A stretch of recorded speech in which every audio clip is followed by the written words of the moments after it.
Welcome, in front of me is a Xiaomi Redmi Note 10s, and today I will show you how to enable the power saving mode. And to get started, pull down your notification panel and look for the toggle, which here it's called battery saver, right here.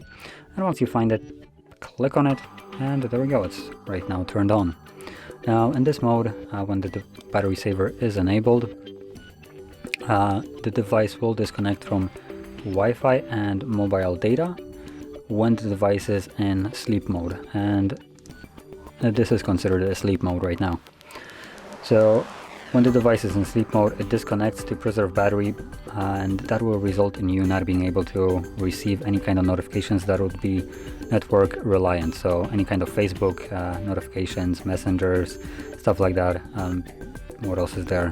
Instagram, yeah, nothing like that will reach you, assuming you're not interacting with your device. Once you unlock it, it will automatically reconnect with those and everything should work just fine. So anyway, once you're done with the battery saver, all you need to do is simply tap on the toggle once more to turn it off, and everything will go back to functioning normally. So if you found this very helpful, don't forget to hit like, subscribe, and thanks for watching.